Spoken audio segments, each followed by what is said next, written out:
ಚಂದಾಪುರದಂಥ ಗ್ರಾಮದಲ್ಲಿ ಎಷ್ಟು ಜನ ಇಲ್ಲ ಕನ್ನಡಿಗರು? ಪ್ರತಿಯೊಬ್ಬರು ಬಂದು ಖಂಡಿಸಬೇಕು, ಪ್ರಶ್ನೆ ಮಾಡಬೇಕಲ್ವಾ? ಇದು ಹಾಗೆ ಹತ್ರ 24 ಗಂಟೆಗಿಂತ ಹೆಚ್ಚಿನ ಸಮಯ ಆಗಿದೆ.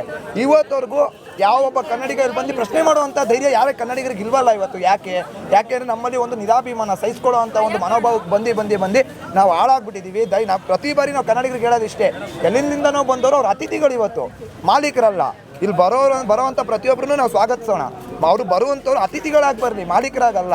ನಾವು ಕೊಡುವಂಥ ನಾವು ಏನಿಲ್ಲ ತಯಾರಿ, ಇವರು ಬ್ಯಾಂಕಲ್ಲಿ ಖಾತೆ ತೆರಿತೀವಿ, ನಾವು ಹಣ ಜಮಾ ಮಾಡ್ತೀವಿ, ಅದರಿಂದ ಸಂಬಳ ಪಡಿತಾರಂಥ ಈ ನಾಯಿ ನರಿಗಳು ಇವತ್ತೆಲ್ಲಿಂದ ನಾವು ಬಂದು ಕನ್ನಡ ಮಾತಾಡಲ್ಲ, ನಾನು ಯಾಕೆ ಮಾತಾಡಬೇಕು, ನಾನು ಹಿಂದಿ ಮಾತಾಡ್ತೀನಿ, ಇದು ಇಂಡಿಯಾ. ಹೌದ್ರಿ, ಇದು ಇಂಡಿಯಾ. ಯಾವಾಗಿಂದ? ನಾವೆಲ್ಲ ಇಂಡಿಯನ್ಸ್ ಯಾವಾಗಿಂದ? 76-77 ವರ್ಷದಿಂದ ನಾವೆಲ್ಲ ಇಂಡಿಯನ್ಸು. ಆದರೆ ನಾನೊಬ್ಬ ಕನ್ನಡಿಗ ಅಂತ ಹೇಳ್ಕೊಳ್ಳೋದಕ್ಕೆ ನನಗೆ ಸುಮಾರು 2,500 ವರ್ಷದ ಇತಿಹಾಸ ಇದೆ. 2,500 ವರ್ಷದಿಂದ ನಾನೊಬ್ಬ ಕನ್ನಡಿಗ, ನನ್ನ ಅಸ್ಮಿತೆ ಅದು ಹೊರತು. ಹೌದು, ಭಾರತೀಯರಾಗಿ ನಾನು ಭಾರತದ ಎಲ್ಲ ಭಾಷೆಗಳಿಗೂ ಏನು ಗೌರವ ಕೊಡ್ತೀನಿ. ಇವಾಗ ನಾನು UPಗೋ ಅಥವಾ ಉತ್ತರ ಭಾಗದ ರಾಜ್ಯಗಳಿಗೆ ನಾನು ಬಂದಾಗ ಅಲ್ಲಿನ ಸ್ಥಳೀಯ ಭಾಷೆಗೆ ನಾನು ಗೌರವ ಕೊಡ್ತೀನಿ. ಅಥವಾ ನೆರೆಯ ರಾಜ್ಯ ತಮಿಳುನಾಡಿಗೋ, ಆಂಧ್ರ ಪ್ರದೇಶಕ್ಕೋ, ಕೇರಳಗೋ, ಎಲ್ಲೋ ಬೇರೆ ಕಡೆ ಹೋದಾಗ ಅಲ್ಲಿನ ಸ್ಥಳೀಯ ಭಾಷೆಗೆ ನಾನು ಗೌರವ ಕೊಡಬೇಕು. ಯಾಕಂದರೆ ನಾನೊಬ್ಬ ಭಾರತೀಯನಾಗಿ ಅದು ನನ್ನ ಕರ್ತವ್ಯ. ಹಾಗೆ ನನ್ನ ರಾಜ್ಯಕ್ಕೆ ಬಂದಾಗ ನೀನು ಯಾಕೆ ನನ್ನ ಭಾಷೆಗೆ ಗೌರವ ಕೊಡಲ್ಲ? ಕರ್ನಾಟಕದ ಆಡಳಿತ ಭಾಷೆ ಕನ್ನಡ. ಇಷ್ಟಕ್ಕೂ ಕರ್ನಾಟಕ ಏಕೀಕರಣ ಆಗಿದೆ ಭಾಷೆಯ ಆಧಾರದ ಮೇಲೆ. ಇಲ್ಲಿನ ಆಡಳಿತ ಭಾಷೆ ಕನ್ನಡ. RBIನ ಮೂಲ ನಿಯಮ ಇದೆ, ನೀವು ಬಂದಂಥ 6 ತಿಂಗಳಲ್ಲಿ ಆ ಸ್ಥಳೀಯ ಭಾಷೆಯನ್ನು ಕಲಿತು ಅವ್ರಿಗೆ ಸೇವೆ ನೀಡಬೇಕು. ನಿಮ್ಮ ಬ್ಯಾಂಕ್ನಲ್ಲಿ ನಡೆಯುವಂಥ ಎಲ್ಲ ವ್ಯವಹಾರಗಳು ಸ್ಥಳೀಯ ಭಾಷೆಯಲ್ಲೇ ನಡಿಬೇಕು ಅನ್ನೋದು RBIನ ಮೂಲ ನಿಯಮ. ಇವತ್ತು ಆ ನಿಯಮಗಳನ್ನೆಲ್ಲ ಉಲ್ಲಂಘಿಸಿ ಇವರು ಈ ರೀತಿ ದರ್ಪ ಮೆರೀತಾರೆ ಅಂದರೆ ಕನ್ನಡಿಗರ ಕೈಗೆ ಬಳೆ ತೊಟ್ಟು ಕೂತಿಲ್ಲಪ್ಪ. ನೀವು ಮಾಡುವಂಥ ಪ್ರತಿಯೊಂದನ್ನು ಸಹಿಸ್ಕೊಂಡು ಕೂರೋದಕ್ಕೆ ಕನ್ನಡಿಗರು ಹೌದು. ನಾವು ಬಸವಣ್ಣನ ರೀತಿ ಶಾಂತಿ ಪ್ರಿಯರೂ ಹೌದು, ರಾಯಣ್ಣನ ರೀತಿ ಕ್ರಾಂತಿವೀರರೂ ಹೌದು. ಇವತ್ತು ಇಷ್ಟು ದಿನ ನಾವು ತಡ್ಕೊಂಡಿದ್ದು ಸಾಕಾಯಿತು. ಮೊನ್ನೆ ನೋಡ್ಬೋದು, ಅಲ್ಲೆಲ್ಲ ಅವನು HSR ಹೋಟೆಲ್, GS ಹೋಟೆಲ್ ಅನ್ನೋದ್ರಲ್ಲಿ ಕನ್ನಡಿಗರ ತಾಯಿ ನಿಂದನೆ ಮಾಡಿದ್ದ. ಕನ್ನಡಿಗರು ಅವತ್ತು ಕೈ ಕಟ್ಟಿ ಕೂತಿದ್ರು. ಇವತ್ತು ಇವಳು ಯಾವಳು, ಎಲ್ಲಿಂದನೋ ಓಡ್ ಬಂದವಳು, ಮಾನ ಮರ್ಯಾದೆ ಇಲ್ಲದೆ ಇರೋರು, ಇವ್ರಿಗೆ ನಮ್ಮ ಮಣ್ಣಿನ ಸಂಸ್ಕಾರ ಗೊತ್ತಿಲ್ಲ. ಈ ಥರ ಎಲ್ಲ ಮಾಡೋರು ಇವರೇ, ಉತ್ತರ ಭಾರತದವರೇ. ನಮ್ಮ ಸ್ಥಳೀಯ ನಾರಿಯರನ್ನ, ಹೆಣ್ಮಕ್ಳನ್ನ ಮಾತಾಡಿಸಿ ಎಷ್ಟು ಸೌಜನ್ಯದಿಂದ ಮಾತಾಡ್ತಾರೆ. ಅದು ಈ ಮಣ್ಣಿನ ಗುಣ, ಈ ಮಣ್ಣಿನ ಸಂಸ್ಕಾರ. ಎಲ್ಲೆಲ್ಲಿಂದ ಬಂದವ್ರಿಗೆ ಆ ಸಂಸ್ಕಾರ ಇಲ್ಲ. ಇವತ್ತು ಅವರ ಪದ್ಧತಿ, ಅವರ ಸಂಸ್ಕಾರಗಳನ್ನು ನಮ್ಮ ಮೇಲೆ ಹೇರ್ತಾ, ಪರಭಾಷೆಗಳನ್ನ ನಮ್ಮ ಮೇಲೆ ಹೇರ್ತಾ ಏನು ಮಾಡ್ತಾ ಇದ್ದಾರೆ, ಇದನ್ನು ಖಂಡಿಸಿ ಪ್ರತಿನಿತ್ಯ ಬೀದಿಗಿಳಿತೀವಿ. ಸರ್, ನೀವು ಹೇಳ್ತಾ ಇದ್ದೀವಿ ಮೊನ್ನೆ ಒಂದಾಯಿತು, ಅವಾಗ ಒಂದಾಯಿತು, ಪ್ರತಿನಿತ್ಯ ಆಗ್ತಾ ಇದೆ. ಒಬ್ಬ ಹೋರಾಟಗಾರನಾಗಿ ನನಗೆ ಪ್ರತಿನಿತ್ಯ ಕರೆ ಬರ್ತವೆ. ಸರ್, ನನಗೆ ಅಲ್ಲಿ ತೊಂದರೆ, ಇಲ್ಲಿ ತೊಂದರೆ, ಏನು ಮಾಡೋಣ? ನಾನು ನೇರವಾಗಿ ಹೇಳೋದು, ಹೋರಾಟಗಾರರನ್ನ ಯಾರೂ ದತ್ತಕ್ಕೆ ತೊಗೊಂಡಿಲ್ಲ ಅಥವಾ ನಾವು ಯಾವುದೇ ಕಾಂಟ್ರಾಕ್ಟಿಗೆ ಸೈನ್ ಹಾಕೊಟ್ಟಿಲ್ಲ. ಇದು ಕನ್ನಡದ ಬಗ್ಗೆ ಪ್ರಶ್ನೆ ಮಾಡುವಂಥದ್ದು ಪ್ರತಿಯೊಬ್ಬ ನಾಗರಿಕನ, ಕನ್ನಡಿಗನ ಕರ್ತವ್ಯ. ದಯವಿಟ್ಟು ಪ್ರತಿಯೊಬ್ಬರು ಪ್ರಶ್ನೆ ಮಾಡಿ. ಇವತ್ತು ನಾವು ಇಷ್ಟು ಜನ ಬಂದು ಪ್ರಶ್ನೆ ಮಾಡಿದ್ದಕ್ಕೆ ಅವಳೆಲ್ಲೋ ಎದ್ರುಕೊಂಡು ಓಡೋದ್ಲು. ಇದೇ ರೀತಿ ಪ್ರತಿಯೊಬ್ಬ ಕನ್ನಡಿಗ ಪ್ರತಿಯೊಂದು ಭಾಗದಲ್ಲಿ ಪ್ರಶ್ನೆ ಮಾಡ್ತಾ ಹೋದರೆ ಹಿಂದಿ ವಾಲಗಳಾಗಲಿ, ಪರಭಾಷಿಕರಾಗಲಿ ಕನ್ನಡ ನೆಲದಲ್ಲಿ ಉಳಿಯಲ್ಲ. ಈ ಹಿಂದೆ ತಮಿಳರು, ತೆಲುಗರು ಬಾಲ ಬಿಚ್ತಾ ಇದ್ರು, ಅವ್ರ ಬಾಲ ಕಟ್ ಮಾಡಿದ್ದಾಯಿತು. ಇತ್ತೀಚೆಗೆ ಉಟ್ಕೊಂಡಿರೋದು ಈ ಹಿಂದಿ ವಾಲಗಳು, ಒಂದಷ್ಟು ಮಲಯಾಳಿಗಳು, ಇವ್ರ ಬಾಲನು ಅತಿ ಶೀಘ್ರದಲ್ಲೇ ಕಟ್ ಮಾಡ್ತೀವಿ. ಅದರ ಒಂದು ಕೆಲಸ ಈಗಾಗಲೇ ಪ್ರಾರಂಭ ಮಾಡಿದ್ವಿ. ಅಣ್ಣ TN ನಾರಾಯಣಗೌಡರ ನೇತೃತ್ವದ ಕರ್ನಾಟಕ ರಕ್ಷಣಾ ವೇದಿಕೆ ಡಿಸೆಂಬರ್ 27ನೇ ತಾರೀಕು ನಮ್ಮ ತಾಕತ್ತೇನು ಅನ್ನೋದನ್ನ ಇಡೀ ಕರ್ನಾಟಕಕ್ಕೆ ತೋರಿಸಿದ್ದೀವಿ. ಮಾನ್ಯ ಮುಖ್ಯಮಂತ್ರಿಗಳಾಗಿರೋ ಸಿದ್ದರಾಮಯ್ಯನವ್ರಿಗೂ ನಮ್ಮ ತಾಕತ್ತೇನು ಅಂತ ಗೊತ್ತಾಗಿ ಇವತ್ತು ಕನ್ನಡ ನಾಮಫಲಕ ಹೋರಾಟಕ್ಕೆ ಬೆಂಬಲಿಸಿ ಸುಗ್ರೀವಾಜ್ಞೆ ಜಾರಿ ಮಾಡಿದ್ರು. ಅದೇ ರೀತಿ ಎಲ್ಲ ಬ್ಯಾಂಕ್ಗಳಲ್ಲೂ ಕನ್ನಡಿಗರಿಗೆ ಉದ್ಯೋಗ ನೀಡಬೇಕು, ಎಲ್ಲ ಏಜೆನ್ಸಿಗಳ ಮಾಲೀಕತ್ವ ಕನ್ನಡಿಗರಿಗೆ ನೀಡಬೇಕು, ಹಾಗೆ ಎಲ್ಲ ಉದ್ಯಮಗಳಲ್ಲೂ ಕನ್ನಡಿಗರಿಗೆ ಆದ್ಯತೆ ನೀಡಬೇಕು ಅಂತ ಒಂದು 3 ಪ್ರಮುಖ ಉದ್ದೇಶಗಳನ್ನ ಇಟ್ಕೊಂಡು, ಹಾಗೆ ಇಲ್ಲಿ ಉತ್ಪನ್ನ ಆಗುವಂಥ ಎಲ್ಲ ಪ್ರಾಡಕ್ಟ್ಗಳ ಮೇಲೆ, ಉತ್ಪನ್ನಗಳ ಮೇಲೆ ಕನ್ನಡ ಮುದ್ರಣ ಆಗಬೇಕು ಅನ್ನೋ ಒಂದು ದೊಡ್ಡ ಆಸೆಯನ್ನು ಇಟ್ಕೊಂಡು ಮಹಾ ಸಂಘರ್ಷ ಯಾತ್ರೆ ಅಂತ ಸಾರ್ತಾ ಇದ್ದೀವಿ ನಾರಾಯಣಗೌಡರ ನೇತೃತ್ವದಲ್ಲಿ. ಅದರ ಒಂದು ಆರಂಭ ಅಂತ ಹೇಳ್ಬೋದು. ಇದು ಅಂತ್ಯ ಅಲ್ಲ, ಆರಂಭ. ಇದು ಅವ್ರಿಗೆ ಅಂತ್ಯ ಇರ್ಬೋದು, ಕನ್ನಡಿಗರಿಗೆ ಆರಂಭ. ಇದು ಗೋಕಾಕ್ ಚಳವಳಿ ಏನು ನೋಡಿದ್ವಿ, ಅದನ್ನು ಇವಾಗ ನಾರಾಯಣಗೌಡರ ಪಡೆ ನಾವು ತೋರಿಸ್ತೀವಿ. ಮೇಡಮ್, ನಿಮಗೆ ಅಂದರೆ ಒಂದು ಹೆಣ್ಣನ್ನು ನಾವು ಮಾತೃಗೆ ಭೂಮಿಗೆ ಹೋಲಿಸ್ತೀವಿ ಮೇಡಮ್. ಬನ್ನಿ ಮೇಡಮ್, ನಾವು ಒಂದು ಹೆಣ್ಣನ್ನು ಮಾತೃ ಭೂಮಿಗೆ ಅಂತ ಹೋಲಿಸ್ತೀವಿ. ಆ ಹೆಣ್ಣು ಈ ಥರ ಮಾಡಿದರೆ ಏನು ಹೇಳ್ತೀವಿ? ನೋಡಿ, ಇವತ್ತು ನಮ್ಮ ನಾಡಲ್ಲಿ ನಾವು ಮಹಿಳೆಯರು ಎಷ್ಟು ಒಂದು ಸಾಂಪ್ರದಾಯಿಕವಾಗಿ, ಒಂದು ಸಂಸ್ಕಾರವಾಗಿ ನಾವು ನಡ್ಕೊಳ್ತೀವಿ. ಇವತ್ತು ಬೇರೆ ರಾಜ್ಯದಿಂದ ಯಾರೇ ಬಂದರೂ ಅವ್ರ ಭಾಷೆಯಲ್ಲೇ ಉತ್ತರ ಕೊಡುವಂಥ ಕೆಲಸನ ಮಾಡ್ತೀವಿ. ಯಾಕೆಂದರೆ ಅದು ನಮ್ಮ ಸಂಸ್ಕಾರ. ಆದರೆ ಇವತ್ತು ಬೇರೆ ರಾಜ್ಯದಿಂದ ಕರ್ನಾಟಕಕ್ಕೆ ಬಂದು ನಮ್ಮ ಮೇಲೆ ಈ ರೀತಿ ದರ್ಪ ತೋರಿಸ್ತಾ ಇದ್ದಾರಲ್ಲ, ಅವರ ಸಂಸ್ಕಾರ ಎಂಥದ್ದು ಅಂತ ಇವತ್ತು ಗೊತ್ತಾಗುತ್ತೆ. ಇವತ್ತು ಬಾಯಿಗೆ ಬಂದಂಗೆ ಹೇಳಿಕೆ ಕೊಡೋದು, ಆಮೇಲೆ ಈ ಥರ ಕದ್ದು ಓಡೋಗೋದು, ಇದೇ ಆಗೋಗಿದೆ.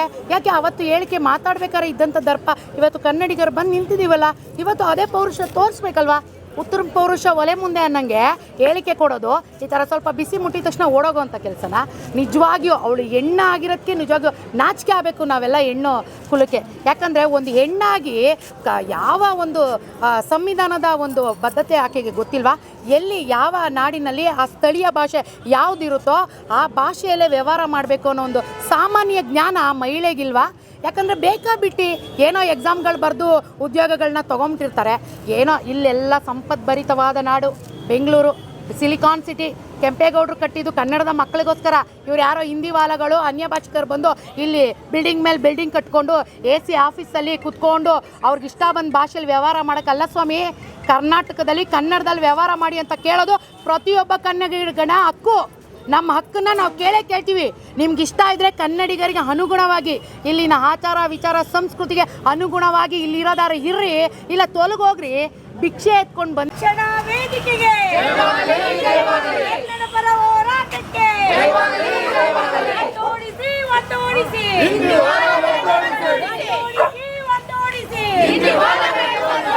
ವಾಲಗಳನ್ನು ವರ್ಗೋಡಿಸಿದರೆ ಇಲ್ಲದಿದ್ದರೆ ಹಿಂದಿ ವಾಲಗಳನ್ನು ವರ್ಗೋಡಿಸಿದರೆ ಇಲ್ಲದಿದ್ದರೆ ಬೇಕೇ ಬೇಕು ಬೇಕೇ ಬೇಕು ಊರ್ ಬಿಟ್ಟೋಗೆ ಊರ್ ಬಿಟ್ಟೋಗೆ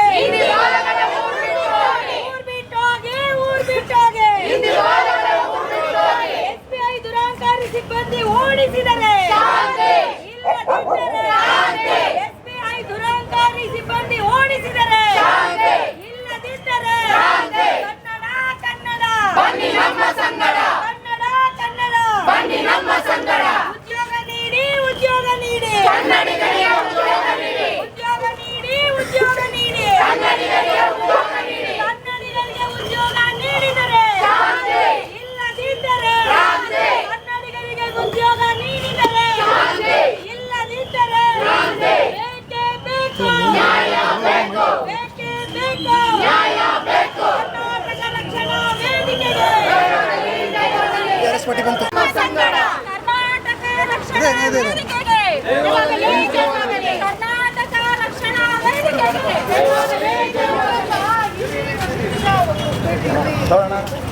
ಅರ್ಜೆಂಟ್ ಬೇಡ ಹೊಡೆದ ಕಡೆ ಬ್ಯಾಂಕ್ನ. ಒಂದು ನಿಮಿಷ ಇರಿ ಮೇಡಮ್, ನಿಧಾನಕ್ಕೆ ಬನ್ನಿ.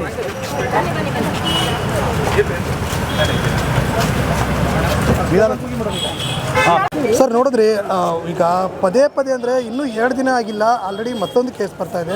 ಅಂದರೆ ಕನ್ನಡದವ್ರನ್ನ ಇವ್ರು ಏನು ಅನ್ಕೊಂಡ್ಬಿಟ್ಟಿದ್ದಾರೆ ಅಂತ. ಸರ್, ಕನ್ನಡದವ್ರನ್ನ ಇವ್ರೇನು ಅನ್ಕೊಂಡಿದಾರಲ್ಲ, ಫಸ್ಟು ಕನ್ನಡಿಗರು ನಮ್ಮನ್ನು ನಾವೇನು ಅನ್ಕೊಂಡಿದ್ದೀವಿ ಅನ್ನೋದು ನೋಡ್ಕೊಬೇಕು. ಇವತ್ತು ಎಲ್ಲೋ ಒಂದು ಕಡೆ ಚಂದಾಪುರದಂತಹ ಒಂದು ಕುಗ್ರಾಮ ಇದು ಇರುವಂಥ ಸ್ಥಳೀಯರೆಲ್ಲ ಕನ್ನಡಿಗರು, ಹಳ್ಳಿ ಸೊಗಡಿಂದ ಬಂದಂಥ ಜನ.